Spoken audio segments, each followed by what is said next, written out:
신바람 사연 아파트. 오늘의 사연 시작하겠습니다. 안녕하세요. 가끔씩 남의 사연을 들으며 울고 웃던 사람인데 오늘은 제 이야기를 적어볼까 합니다. 저도 사실 제가 이렇게 이야기를 적게 될 줄은 몰랐네요. 저는 30대 여성이고 3년간의 결혼 생활 끝에 이혼을 하게 되었습니다. 친정아버지께서 오래전부터 한자리에서 길게 빵집을 하나 하셨어요. 예전에는 동네 장사기는 하지만 단골도 많고 장사가 잘 되었는데 시간이 지나면서 프랜차이즈도 많이 생기고 빵도 유행을 타다 보니 손님들이 조금씩 줄어드는 게 눈에 보이더라고요. 아버지의 영향으로 저는 해외 제과제빵 유학을 다녀온 뒤였는데 아버지께서 빵집을 같이 해보지 않겠냐는 제안을 하셨어요.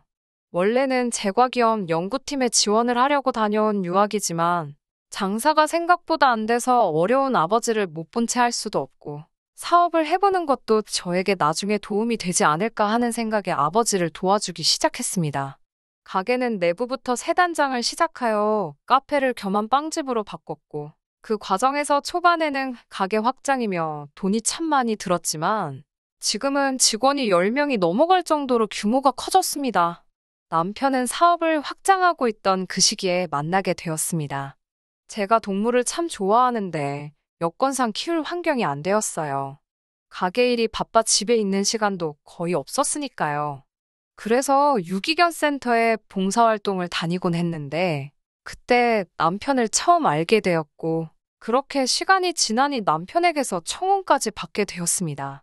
결혼은 현실이다 보니 아무래도 저도 생각이 많아지게 되더라고요. 남편은 이혼 가정에서 자라왔고 아직 대학생인 신우와 경제적 능력이 없는 시어머니 때문에 남편이 실질적인 가장 노릇을 하고 있다는 사실 때문이었습니다. 남편의 직장이 대우가 나쁜 편은 아니었지만 현실적으로 남편에게 딸린 식구가 있다 보니 남편의 청혼에도 바로 대답을 하지 못했었어요. 제가 속물처럼 느껴지기도 했지만 결코 사랑만으로는 행복할 수 없다는 걸 알기 때문에 현실적인 부분에 대해서 한번 이야기해보기로 했습니다. 남편도 솔직히 결혼하자마자 바로 경제적인 도움을 끊는 건 어려울 것 같다고 솔직하게 이야기해주더군요.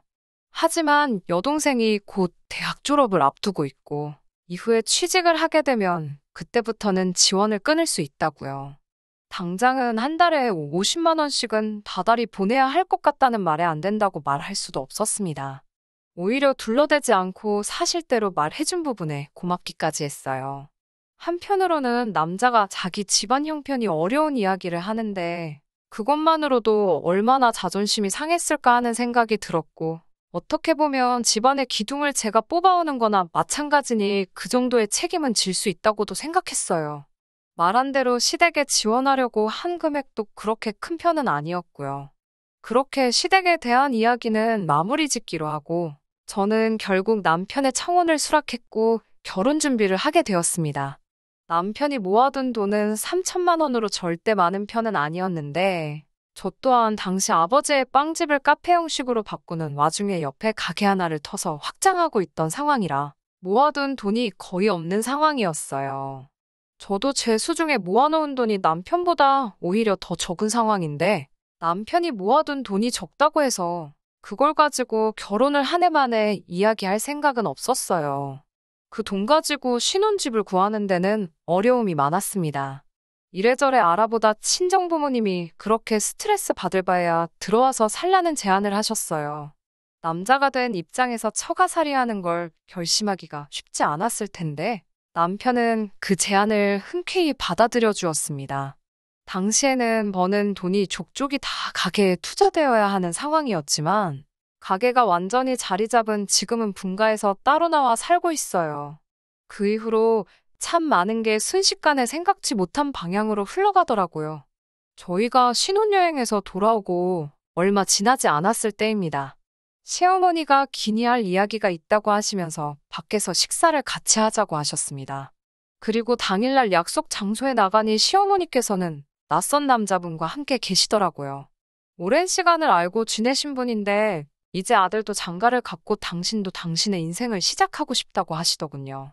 자식의 입장에서 부모가 행복을 찾는다는데 안 된다고 할 수 있을까요? 저도 며느리로서 기쁜 마음으로 축하해드렸지만, 동시에 그러면 신우는 어쩌나 걱정도 되고, 이제 생활비는 안 들여도 되나 그런 생각도 들더라고요. 순간이었지만 많은 것이 머릿속에 스쳐 지나갔습니다. 그런 제 마음을 읽기라도 하신 듯, 시어머니께서는 생활비 문제는 차차 이야기하자고 눈치를 주셨고, 신우는 당신과 계속 같이 살 거니까 걱정 말라고 하셨습니다. 그런데 시어머니는 얼마 뒤 생각지도 못한 부탁을 해오셨습니다. 하루는 말씀도 없이 저희 가게에 오셨더라고요. 무슨 일이라도 있으신 건가 놀랐는데, 그건 아니고 기니 할 말이 있어서 오셨다고 하시더군요. 그런데 그동안 시어머니를 겪어본 결과, 보통 이런 식으로 대화를 시작하시면 매번 상상도 못한 이야기를 하셔서 이번에도 역시 무슨 이야기를 하시려나 긴장이 다 되더라고요. 시어머니는 제가 묻지도 않았는데 갑자기 저에게 어쩌다 시아버지랑 이혼을 하시게 된 건지 구구절절 들려주셨습니다. 당신이 얼마나 힘들게 살아왔는지 거의 자서전을 읊듯이 자기 이야기를 시작하셨어요. 저에게 왜 이런 이야기를 하시나 싶어서 부담스럽기도 하고 계속 듣고 있으니 안쓰럽기도 하고 마음이 복잡하더라고요.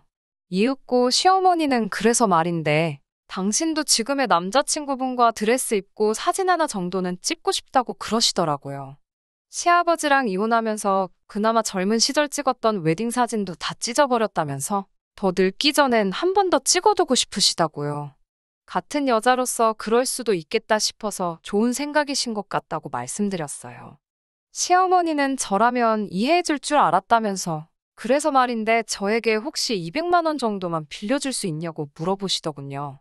상대분께 부담을 주고 싶지 않아서 당신이 다 부담하시겠다고 몸만 오면 된다고 하셨다는 거예요. 당혹스러웠지만 안 된다고 할 수도 없고 남편이랑 상의해보겠다고 했습니다. 그날 밤 남편에게 이런 일이 있었다고 아냐고 물어보니 오히려 남편이 저에게 어떻게 하면 좋겠냐고 묻더라고요. 그러면서 자기 어머니지만 정말로 인생이 불쌍하고 기구하긴 하다면서 자기의 솔직한 마음은 어머니가 하고 싶은 대로 해드리고 싶다더군요. 하지만 당시 제가 버는 돈은 족족이 사업을 위해 투자를 하고 있었고 남편이 버는 돈으로는 저희 생활비를 해야 했기 때문에 저희도 여유가 있는 상황은 아니었습니다. 어려운 상황인 건 알지만 남편은 이번 한 번만 시어머니 소원을 들어준다면 저에게 평생 빚 갚는다는 마음으로 살겠다고 간곡하게 부탁을 해왔고 그런 남편의 모습을 보니 차마 모른 채 할 수 없어서 알겠다고 했습니다. 하지만 시어머니의 부탁은 거기서 끝이 아니었습니다. 사진만 찍겠다고 하시던 부탁과는 다르게 시어머니께서는 만나시는 그분을 저희 친정부모님께도 정식으로 소개하고 싶다고 하셨어요. 친정부모님이 이 상황을 어떻게 받아들이실지 예상이 안 돼서 꺼려졌지만 친정부모님께서도 일가 친척들한테 전부 소개시켜주는 것도 아니니 뭐가 문제가 되겠냐며 식사 자리라도 한번 갖자고 말씀해 주셨습니다. 남편도 저희 부모님께 몇 번을 허리를 숙이며 감사함을 표했어요. 동네 식당에서 식사를 할 수는 없지 않냐는 시어머니 고집에 강남에 있는 상견례 장소로 유명한 한정식집에서 자리를 가져야 했고 그날 계산까지도 시어머니의 체면 이야기를 하면서 결국 저희가 부담해야 했습니다. 당시 제 사업도 확장이 마무리되어가는 단계였고 자리를 잡아가고 있기는 했지만 계속해서 생각하지도 못한 지출이 생기니 씁쓸하고 신경이 많이 쓰이던 건 사실이었습니다. 게다가 시어머니와 상대분이 같이 살기 시작하면서 일은 더 복잡하게 꼬여만 갔습니다. 시어머니께선 원래 사시던 전셋집에서 나와 보증금을 빼서 상대분 집으로 들어가신다 하시더군요. 솔직히 부모가 재혼을 한다고 하면 자식들이 재산 문제 때문에 골머리를 썩는다던데 그 일이 제 이야기가 될 줄은 상상도 못했습니다. 처음에 한동안은 보증금을 조금씩 빼서 생활을 하셨는지 저희에게 금전적 지원을 요구하시지 않으셨어요. 그런데 몇 달이 지나자 슬슬 저희에게 다시 얼마씩이고 좀 보내라고 채근을 하시더라고요. 결혼할 때부터 남편과 약속한 대로 다달이 50만 원씩 보내드리고 있었는데 그 외에도 20이고 30이고 요구하시니 액수를 떠나서 이게 뭐 하는 짓인가 싶더라고요. 물론 시어머니 입장에서도 기댈 곳이라곤 저희 부부밖에 없으셔서 그랬겠지만 이해가 되면서도 화가 나고 제 자신한테 너무 짜증이 났습니다. 어쨌든 남편을 키워주신 분인데 머릿속에서 계산기를 두드리는 제 자신도 싫었고, 그렇다고 무조건적으로 해드리자니 그건 그거대로 뭔가 억울했습니다. 하지만 이런 상황에도 저는 이혼을 생각한 적은 없었습니다. 신우가 곧 취업을 할 거라는 소식이 있었고, 그때가 되면 애초에 남편과 약속한 대로 시댁에 대한 금전적 지원이 끝나게 되어 있었으니까요. 그런데 참 아이러니하게도 취업에 성공한 신우 때문에 이혼을 하게 되었네요. 신우가 저희 결혼 생활에 직접적으로 피해를 끼친 것은 아니었습니다. 다만 시어머니께서 그 남자분과 살림을 합치시게 되면서 저에게는 또 다른 신우들이 생겨버렸기 때문이지요. 그러니까 원래 신우는 아무런 문제가 없었지만 시어머니께서 그 집에 들어가면서 새로 생긴 신우들이 문제였던 거예요. 여태껏 남편이 시댁을 위해 경제적으로 희생을 했으니 신우가 취직을 한 이후에는 한동안 시댁의 가장이 되기로 약속이 되어 있던 상황이었는데 시어머니의 새 상대분께서 다 큰 신우와 지내는 게 불편하다고 하시며 신우를 독립시켜버린 게 화근이었습니다. 시어머니와 같이 살게 되신 상대분에게도 두 딸이 있었는데 두 사람과 신우가 용화가 되지 못하니 내린 결정이었던 거예요. 취직 후 시어머니를 부양하기로 했던 신우가 그렇게 내쫓기듯 독립을 하게 되면서 신우도 마음이 많이 상했기도 하고 이제 자기 인생을 준비해야 하니 남편이 하는 만큼만 도와드리고 그 외에는 자기도 아무것도 더 해주고 싶지 않다고 말해왔습니다. 그렇게 되고 나니 남편도 시어머니에게 보내주던 지원금을 끊어버릴 수 없는 상황이 되었고요. 계획한 것과는 자꾸 다른 상황이 생겨나니 난감했지만 어떻게든 좋게 해결해보려 최대한 마음 쓰지 않으려 하고 좋은 게 좋은 거다라는 생각으로 노력하고 있었습니다. 그때쯤 가게도 자리를 완전히 잡았다고 해도 무방할 정도로 안정적으로 돌아가고 있는 상황이었고 가게에 들어가는 비용이 없어지니 늘상 보내던 지원금과 더불어 시어머니가 간간히 요구하는 소소한 돈을 내어드리고도 돈이 빠른 속도로 모이고 있던 상황이었으니 말이죠. 그렇게 다달이 100만 원에 가까운 금액을 시댁에 보내면서도 돈이 잘 모여서 저희는 신혼 때부터 시작한 초과살이 생활 청산하고 전세긴 하지만 우리 보금자리를 구해서 독립해 나올 수 있었습니다. 그렇게 저희도 자리를 잡아가고 있고 결혼할 때 시장과 비교해서 달라진 상황에도 저는 최대한 마음 쓰지 않으려 노력했건만 저의 이런 마음 씀씀이를 시어머니는 아주 당연한 일로 생각했던 것 같고 오히려 저에게서 얼마나 더 빼먹을 수 있을지 간을 보고 있었다는 사실을 알게 되었습니다. 어느 날 시어머니가 아침부터 가게로 찾아오셨어요. 처음 시어머니의 상대분을 친정부모님께 소개할 때 데리고 나온 이후로 단 한 번의 교리 없이 남처럼 지내온 상대분의 두 딸들과 함께요. 그날 이후로는 얼굴 한번 마주친 적도 없고 말 한마디조차 나눠본 적 없는 그 두 사람을 무슨 바람이 불어서 가게까지 데리고 왔나 싶었죠. 장사 준비를 위해 빵을 굽고 준비를 하고 있던 와중이라 저는 계속 일을 하고 있었는데 시어머니가 두 딸을 가게 이리저리 데리고 다니며 구경을 시켜주고 있더라고요. 대수롭지 않게 생각하고 일을 하고 있는데 시어머니 입에서 이 정도면 일하기에 답답하지도 않고 며느리가 주인이니 힘들지도 않지 않겠냐 뭐 이런 말을 하더라고요. 이상한 초기 발동에서 그냥 넘어갈 수도 있었지만 짚고 넘어가야겠다는 생각이 들더라고요. 그게 무슨 말이시냐 물어봤더니 얘들이 얼마 전에 제빵기능사 자격증을 땄다고 언제부터 출근시키면 좋겠냐고 저에게 물어보시더군요.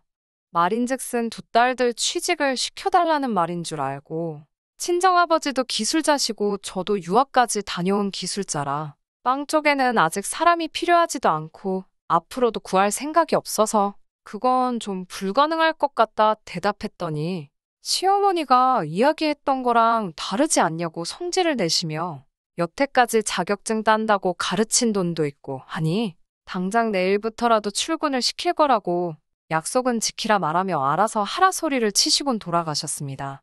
약속이라니 무슨 약속을 말하는 건가 어이도 없고 자초지종은 알아야겠다 싶어서 남편이 아는 게 혹시 있나 전화를 해봤어요. 그리고 이 모든 것의 배후에는 남편이 있었다는 사실을 알게 되었습니다. 집에 돌아와 시어머니와 있었던 일을 이야기하며 왜 저러시나 모르겠단 안감해하며 넋두리를 하고 있었어요. 그런데 남편의 표정을 보아하니 뭔가를 숨기고 있다는 느낌이 들더라고요. 남편이 뭔가를 말할까 말까 고민하는 것처럼 보이기에 얼굴이 왜 그러냐고 혹시 나한테 안 한 말이 있냐고 물어봤어요. 남편은 그제서야 새 신우들 취직에 관한 거니 실은 자기가 시어머니에게 한 말이라고 모든 걸 털어놓더군요. 자기 딴에는 새 신우들이 취직도 못하고 변변찮게 지내는 와중에 시어머니께 들어가는 생활비가 더 늘어나고만 있는 상황이니 차라리 그 둘을 취직시켜주면 그 집살림에 조금 더 보탬이 되지 않겠냐 하는 생각을 했다고 하네요. 어떻게 그런 생각을 나랑은 상의도 없이 마음대로 정할 수 있느냐 따졌더니 자기 딴에는 일석이조라고 생각해서 한 건데 왜 자기 탓을 하느냐고. 시댁에 생활비 보내는 것도 줄일 수 있고 이참에 신우들 써서 저도 좀 쉬엄쉬엄 일할 수 있지 않느냐고. 게다가 장인어른도 마음 편히 은퇴하실 수 있는 여건을 마련해 주는 거나 마찬가지니 자기한테 고마워하라고 하더라고요. 아무리 가져다 붙이면 이유라지만 어이가 없었어요. 저도 경력으로만 따지면 저희 아버지의 비할 바는 아니지만 저는 이미 어릴 적부터 쭉 제빵 쪽에 교육을 받아왔고 나름 해외에 유학까지 다녀온 유학파인데 남편은 당장 그 둘에게 일자리를 마련해주면 가게는 신경 안 써도 되지 않느냐고 말하는 게 마치 저에게는 이제 갓 자격증을 딴 새 신우들이 충분히 그 정도는 만들 수 있지 않느냐는 말처럼 들렸어요. 아버지의 평생과 저희 청춘을 아무나 할 수 있는 일로 치부해버린 거죠.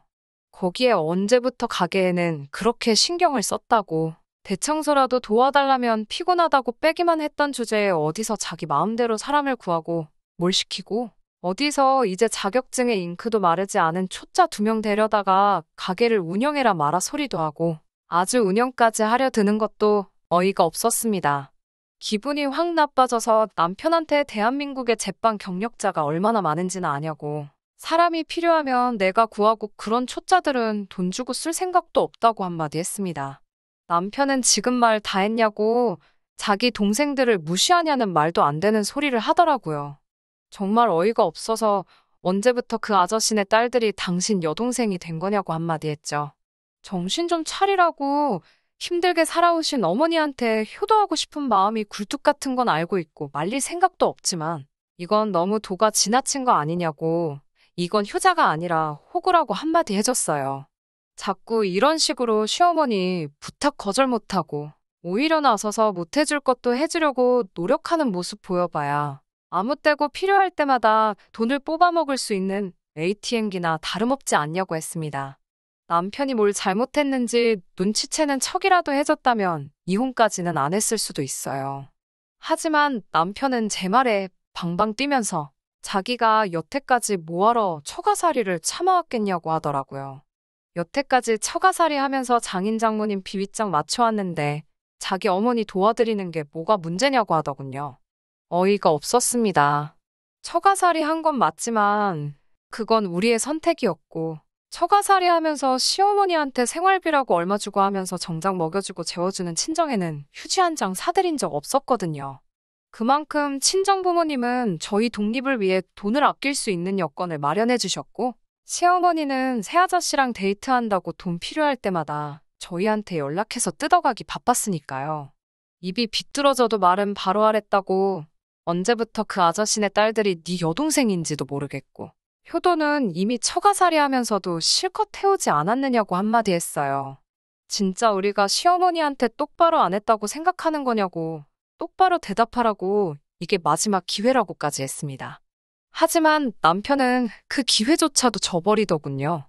결혼 후에 그만하기로 했던 시어머니 지원까지 눈 감아주고 오히려 더 많은 돈을 보내더라도 아무 말 없던 저를 친정에만 돈을 주는 이기적인 여자라고 하더라고요.